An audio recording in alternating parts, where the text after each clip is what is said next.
You to vote on the news, and here's the winner. There's a huge, hidden, heavenly body right here in our solar system. Evidence is mounting that either a brown dwarf star or a gas giant planet is lurking at the outermost reaches of our solar system, far beyond the planet Pluto. According to the British newspaper The Independent, the object is 4 times the size of Jupiter. Experts say the presence of such a massive object could explain why a barrage of comets has been coming from that direction. We'll post.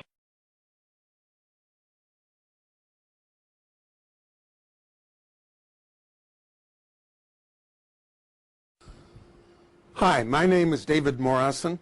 I'm a NASA space scientist, and I want to talk to you very briefly about Nibiru. I'm doing this because I received a note from a 12-year-old girl recently that said she wondered if the video I made 2 years ago was still valid, that she and her classmates were scared about Nibiru, and could I please explain, from a science point of view, why we know Nibiru is not real and is not a danger. You know, the simplest thing to say is just that there is no credible evidence whatever for the existence of Nibiru. There are no pictures, there's no tracking, there's no astronomical observations.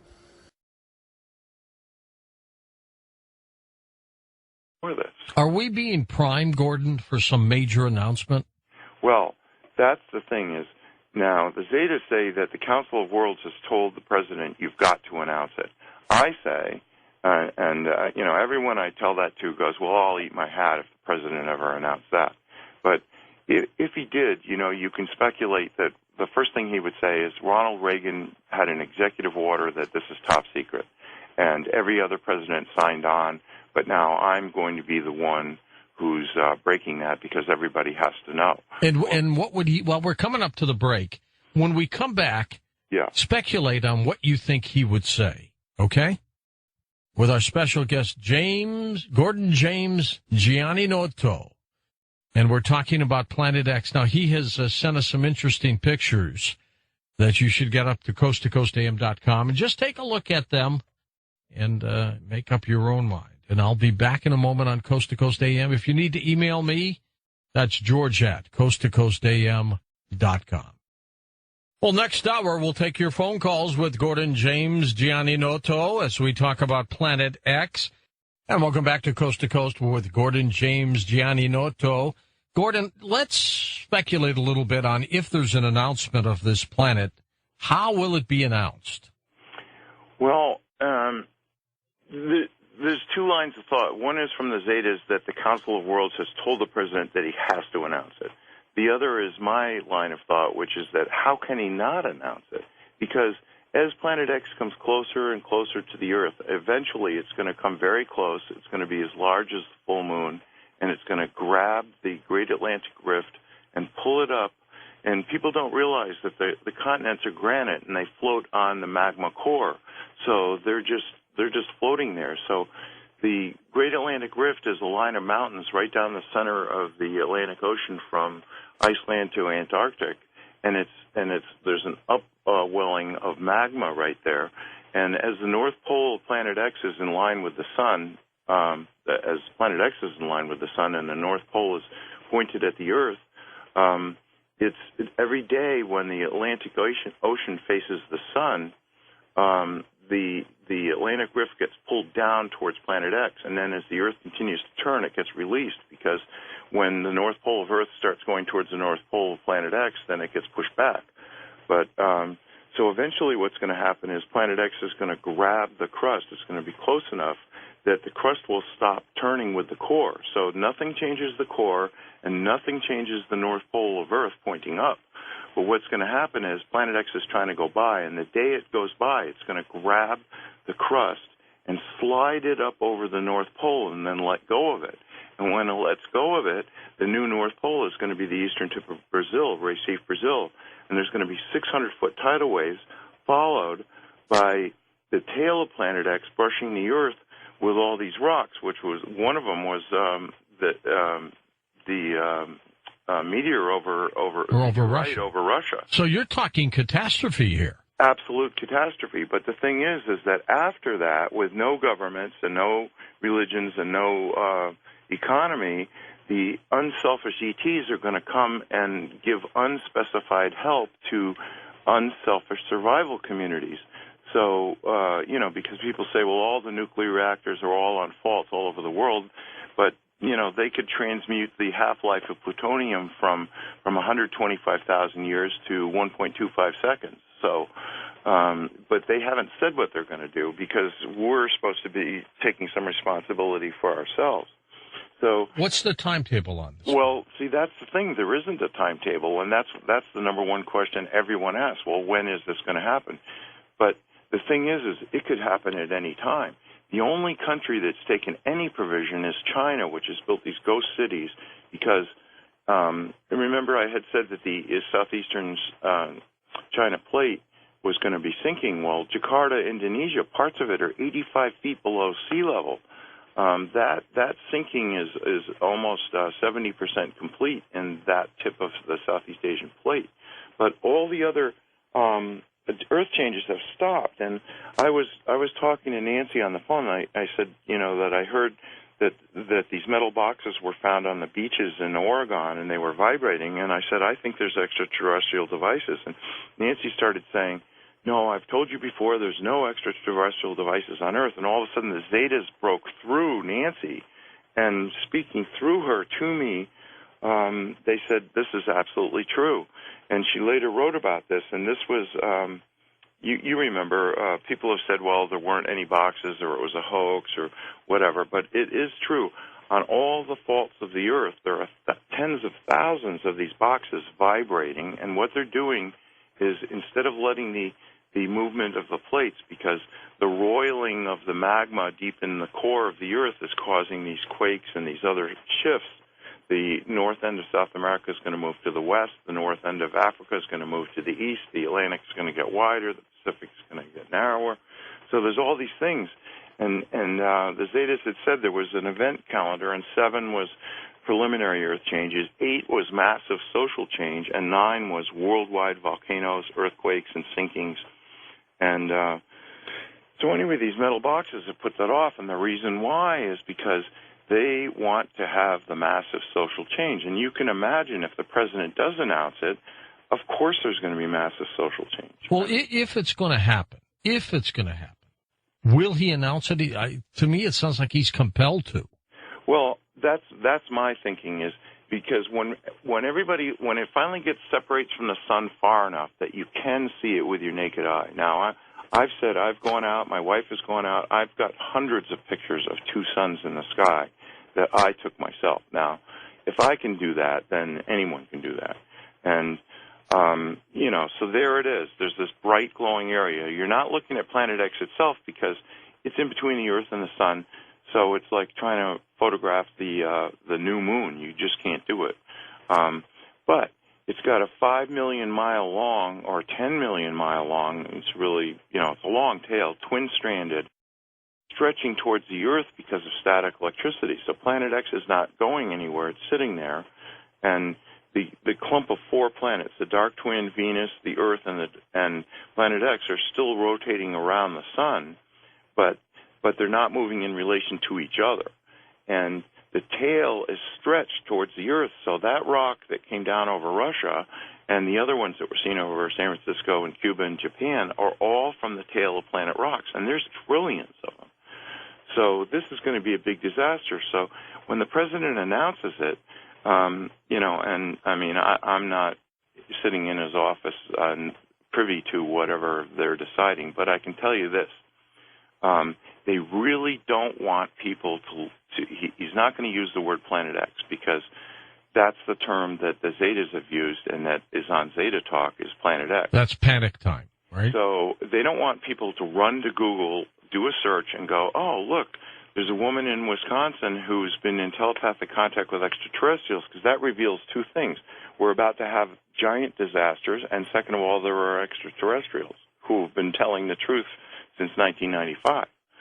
So they don't want to do that. So it's interesting that they started talking about it as Nibiru. So, I was talking to Nancy, and she's starting to, every time she says Planet X, she goes AKA Niburu or dash Niburu or slash Niburu, so that if anybody does a Google search on Nibiru, they're still going to come up with Zeta Talk. So he's going to say, look, Reagan signed an executive order making it top secret. Every president signed on, but I'm such a humanitarian that I'm telling you that there has been a planet between the Earth and the Sun for 9 years, and why not? I mean, if it separates from the Sun where every single person on Earth looks up and goes, oh my God, what's that? And the glowing area, the thing that's at the 5 o'clock position, is the tail, which is sort of transparent, translucent, whatever you want to say, because it's a cloud of dust or red iron oxide dust. It's lit by the sun, and you can see that from Earth. So that's what people are taking pictures of, is the tail of Planet X stretching towards the Earth. And you can't see Planet X itself, but one of these days, when it gets far enough from the sun, you are going to see it. And then at that day, George, don't you think everyone's going to go, the government couldn't tell us there's a planet? Sure, absolutely. No, and they're never going to believe another word the government ever says again for any reason. Not at all. So, all right, 6.8 billion people, Gordon, on the planet. How many people may perish? Probably 60% are going to die exactly at the moment of pole shift, and another 30% are going to die from disease and starvation and shock. I mean, what the president should be announcing and saying, listen, we've got to move away from the coastlines.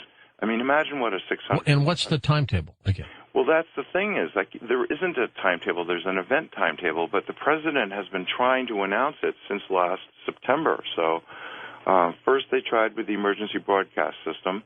That was all screwed up. That didn't work. And then, believe it or not, I mean, you know, you think if you're president, you can just announce whatever the hell you want. And no, you can't, because there are people, the elite and the rich and the powerful, don't want you to stop going to your job. I mean, if they announced the whole truth, do you think anyone would show up for their job? Pilots, policemen, firemen, truck drivers? No, people would want to be with their friends and family. Right, and they'd all head for Wyoming and Montana and places like that, you know, as far away from the coast as they can. The safe havens. Right, and so you can figure out where, now I live on a mountaintop in the middle of the Maine coast because Maine was held down by glaciers, and it's slowly rising, so once the crust comes free of the core, it's just going to pop up another 500 feet. So I'll be doing fine with a 600-foot tidal wave. But Florida, that's actually going to sink. The UK, that's going to sink. Japan is going to sink. So a lot of places, it isn't just a matter of a 600-foot tidal wave. And then, of course, all the ice in the whole world is in the wrong place, so that's going to melt. So the Zetas say the final sea level is going to be 700 feet above present. So the president isn't going to say what's going to happen. He's going to say there's a planet in between the Earth and the Sun, and now this is what I think, and you know, speculation, because you know I'm not privy to the script here, but you know, that he would turn it over to NASA, which would say, yes, there's a rogue planet, but we were prohibited by national security, but don't worry about it. Go back to sleep. If anything's going to happen, we'll tell you. And then maybe they turn it over to NOAA, which is saying, well, this huge Earth wobble is what's causing all this weather. They're never going to admit that global warming and climate change were a lie, because can you imagine the lawsuits? It would bring the whole world to a halt, because how many hundreds of billions of dollars have been spent on reducing fossil fuels? And, you know, the thing is Planet X is roiling the magma, so the magma's circulating closer to the bottom of the crust, so the seafloors are warming, and the ice is melting from underneath. But the actual truth is the Arctic just had one of the coldest winters in years, and the amount of ice that formed this winter in the Arctic is unbelievable. Antarctica's been gaining ice. The top of the Himalayas and a lot of these glaciers are gaining ice. So this whole global warming thing, they're never going to use that phrase again. They would rather die than say global warming. So, you know, I don't know how he's going to put it, but my opinion is he's got to announce it. And meanwhile, the government is doing all these strange things, like ordering 1.2 billion rounds of hollow point ammunition. They're going to arm these Social Security employees and the National Weather Service employees are all going to be packing with hollow point bullets. I mean, come on, who thinks that that's normal? What are they expecting? And of course, there's going to be some people who are going to riot and steal and loot and God knows what. Well, things could be out of control. Right, they could be out of control. But yet, if they do announce it, then people will go, well, this is something that we're all facing together. Let's work together to save as many people as possible. But they've got to do it sooner than later. Now, I live on a mountaintop. I heat with wood. I've got an outhouse. I'm ready for no electricity and no fuel. I live in a forest. I've got wood all around me. So, my theory is if you're ready for pole shift today, then you're going to be ready for it whenever else you can. But if you notice, around the world, the economy has not been getting better, regardless of what they're saying. And people are realizing every day that everything they've worked for all their lives is coming to naught. And hopefully people will say, well, really, what is important? And they'll realize, every time you see a disaster, you see people say, well, I lost everything, but, at least we all survived. And, that's what's important. And people are going to start realizing, well, maybe people are more important than possessions. But this Earth wobble, I went out last July to take a picture of the full moon rising over the mountain in Maine where I live. And when I was in elementary school, we had a target range in the basement. So when I was in the third grade, we had lockers all the way down the hallway, and every guy in the third grade had his own .22 caliber rifle in an unlocked locker in the hallway, and we all had bullets in our pocket, and we couldn't wait till 3 o'clock to go downstairs. That wouldn't happen anymore. No, and I grew up in the town next to Sandy Hook, so but there are people who've decided to be selfish and doing awful things, but the majority of everybody is very conscientious. Maine is second in the nation for guns per person and 49th in gun-related deaths per person. So, just because, so people are legitimately saying, well, wow, I got a feeling something's not right. And you see that show, Doomsday Preppers. Oh, sure, yeah. People are like, well, the economy isn't coming back. I was in Walmart the other day. They had 15 people in a 5-acre store. And I said to the cashier, I said, you can't even be paying your overhead with this. And she goes, oh, no, the economy's going to be coming back. Well, okay, fine. They've been hit hard. That's what you say. But so I was out there taking pictures of the full moon, and I guess probably I learned to have a steady stance with my hands and a camera at an early age. I used to win NRA sharpshooter awards. And that was, starting in the third grade. So anyway, I shot 2 pictures, and the mosquitoes were biting me like crazy. So I wanted to get a good picture of the full moon, and so I shot a whole series of pictures, and then I ran inside to get out away from the mosquitoes.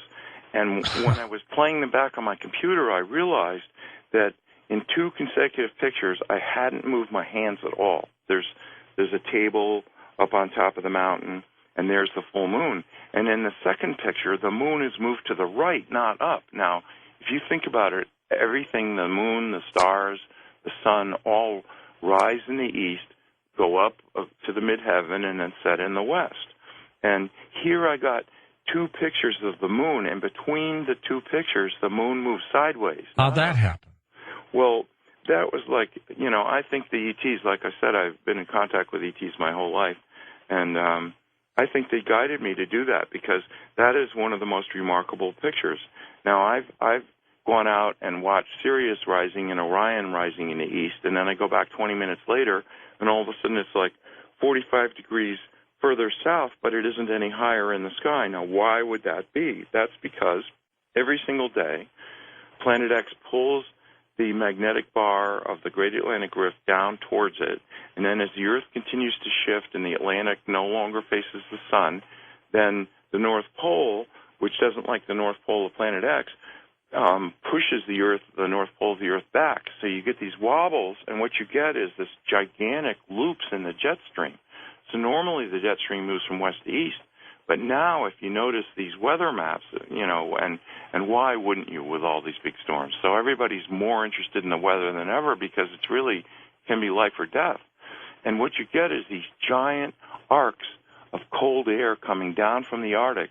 And 30 miles to the east, you've got this giant arc of tropical air coming up from the Caribbean.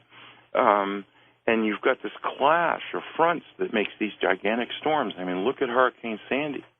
And, if the government told the truth, they should say nobody should rebuild anywhere. But it's just like Katrina in New Orleans. People are saying, well, we're going to bring it back, and it's going to be so meaningful, and we're going to have Seaside Heights, New Jersey, ready for the tourist season. And, but the truth is nobody should be there now at all because this is right in the danger zone. They should be saying, well, we're going to move anyone that wants to go from the coast. And that's the interesting thing. The Zetas have said even when this is announced, probably only as much as 60%, but no more than that, are going to go, oh, my God, we've got to go to safety. And the rest are going to go, well, I really don't want to change anything, so I'm going to keep going to work. And if a tidal wave washes over me, then that's it. I'll just die.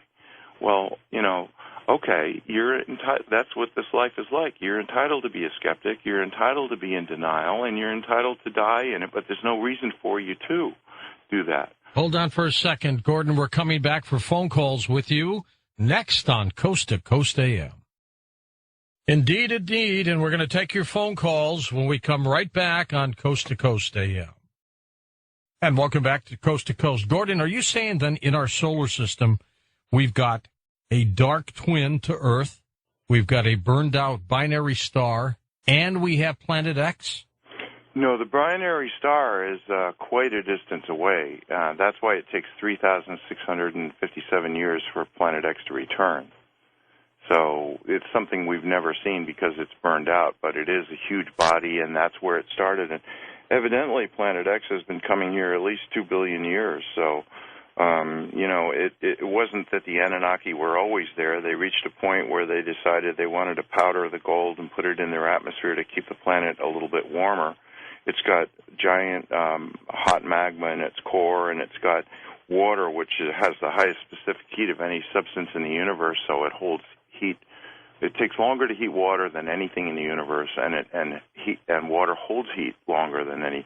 So, but they were getting cold, so that's where the whole quest for gold came from, is from that. And Richard Hoagland has said that, and he's a guest on your show quite often. Quite a bit. He said that Phobos is a spaceship because it's a hollowed out and it's got chambers in it because they use ground-penetrating radar. But actually, Phobos is one giant gold nugget, and the Anunnaki, since they came back, have been mining it with robots. That's got to be worth something. Oh, my God. So, but, if anybody thinks I'm making this stuff up, I mean, go do a search in Wyoming. Dick Cheney tried to get the Wyoming legislature, and he only failed by a few votes, to buy a used aircraft carrier. Now, what in the hell would Wyoming use? There's no water there, is there? Well, that's the thing is, Edgar Cayce said that Omaha was going to be the greatest seaport in North America after pole shift. And, evidently he's planning that the Mississippi will split wide, or saltwater will go up to the Great Lakes, and then up the Missouri and the Platte Rivers, and then maybe the Red River. And I guess they were planning to, keep it, in the Great Lakes or in the Gulf, and then float it right up to Wyoming. But you can see why he would want that. It's got nuclear power. It's got a hospital. It holds 5,000 people, and he could load it with fighter strike jets, and be king of the world. And you look at the billionaires around the earth, they're trying to start their own space programs. But the Council of Worlds has said, no, nobody's going to leave Earth and come back as kings of the earth afterwards. No, they're all going to have to go through it. And whether you're a billionaire or not, you're going to have to roll up your sleeves. So, you've heard of the idea of these deep underground bunkers everybody was going to head to. Yeah. But, how well are they going to survive in 10-plus power earthquakes? So they're not. But then, after pole shift, at the hour of pole shift, when the tidal waves start, then everyone's going to, after that, there won't be any earthquakes, so people are going to want to be underground because how are you going to survive this fall of rocks? Okay, let's go to the phones. You to vote on the news, and here's the winner. There's a huge, hidden, heavenly body right here in our solar system. Evidence is mounting that either a brown dwarf star or a gas giant planet is lurking at the outermost reaches of our solar system, far beyond the planet Pluto. According to the British newspaper The Independent, the object is 4 times the size of Jupiter. Experts say the presence of such a massive object could explain why a barrage of comets has been coming from that direction. We'll post